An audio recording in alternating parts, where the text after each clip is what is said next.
السلام عليكم ورحمة الله تعالى وبركاته كلنا وعنو وناكسن داوديال كسو dhawaada wararkii ugu dambeeyay ee Soomaaliya iyo caalamka waxaynu ku bilaabi doonaa madaxweynihii hore ee Soomaaliya Xasan Sheekh Maxamuud ayaa waxa uu ka hadlay marxaladda uu dalku marayo gaar ahaan dhinacyada doorashada dhaqaalaha xiriirka caalamka iyo amniga isagoo sheegay in dawladnimada Soomaaliya ay wax badan hoos uga dhacday halkii ay uga tageen 4 sanadood ka hor madaxweyne Xasan Sheekh Maxamuud ayaa ka soo sheekeeyay marxaladihii ay soo martay dawladnimada Soomaaliya ilaa carta iyo hanaanka federaalka ee Soomaaliya ee qaadatay markii la soo dhisay dawladii uu hogaaminayay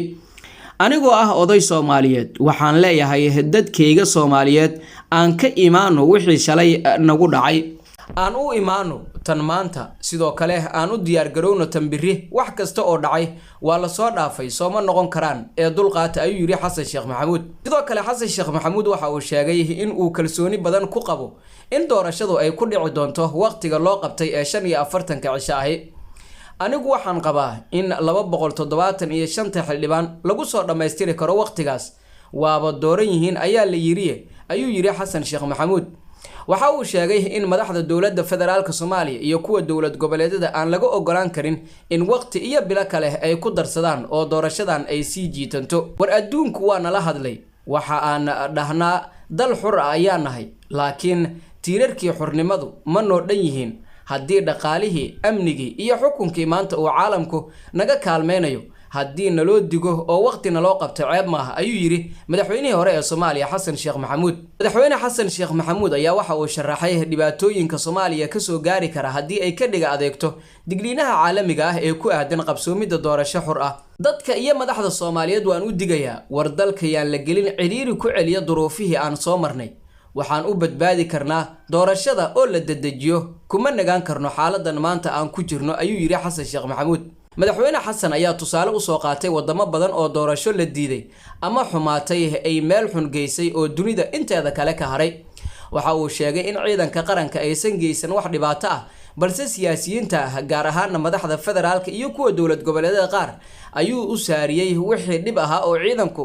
qaranka ay ka geysteen meelo kala duwan ugu dambeyntii madaxweynihii hore ee Soomaaliya Xasan Sheekh Maxamuud ayaa dadka Soomaaliyeed ugu baaqay in ay isku dulqaataan isla markaana ay aqbalaan si looga gudbo marxaladan adag ee dalkeenu ku jiro dhinaca kalena General Abuukar Xaaji Warsame Xuud oo si weyn uga soo horjeeday maamulka Hirshabeelle ayaa ku dhawaaqay inuu haatan diyaar u yahay inuu wada hadal rasmi ah la galo maamulkaasi iyo sidoo kale dawladda federaalka ee Soomaaliya Xuud oo ay hareero taagnaayeen taliyaha ciidamada dhulka General Maxamed Tahliil Biix iyo gudoomiyaha gobolka Hiiraan Cali Jayte Cismaan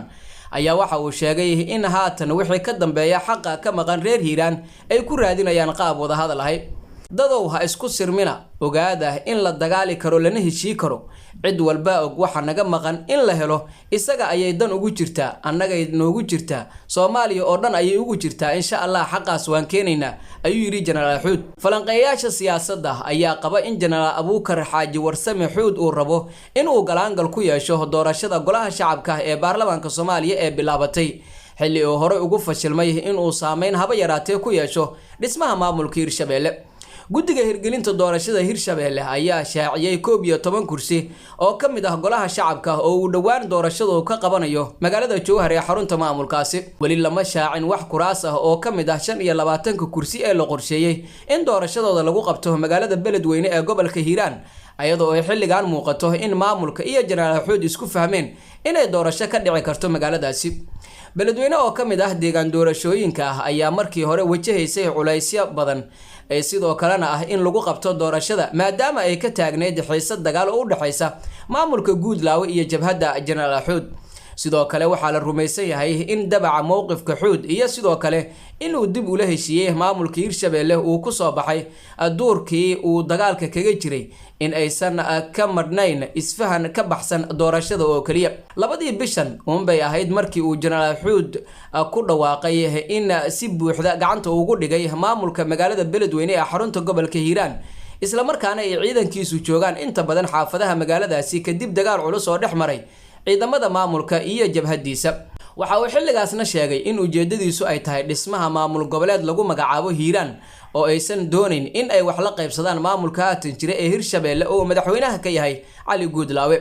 si kastaba Jenaraal Xuud ayaa jabhadeyntiisii muddada soo socotay ku soo afmeeray shir jaraa'id oo uu ku qabtay magaalada Beledweyne ee xarunta gobolka Hiiraan kaas oo uu ku sheegay in uu wada hadal la galayo maamulka Hirshabelle iyo dowladda federaalka ee Soomaaliya.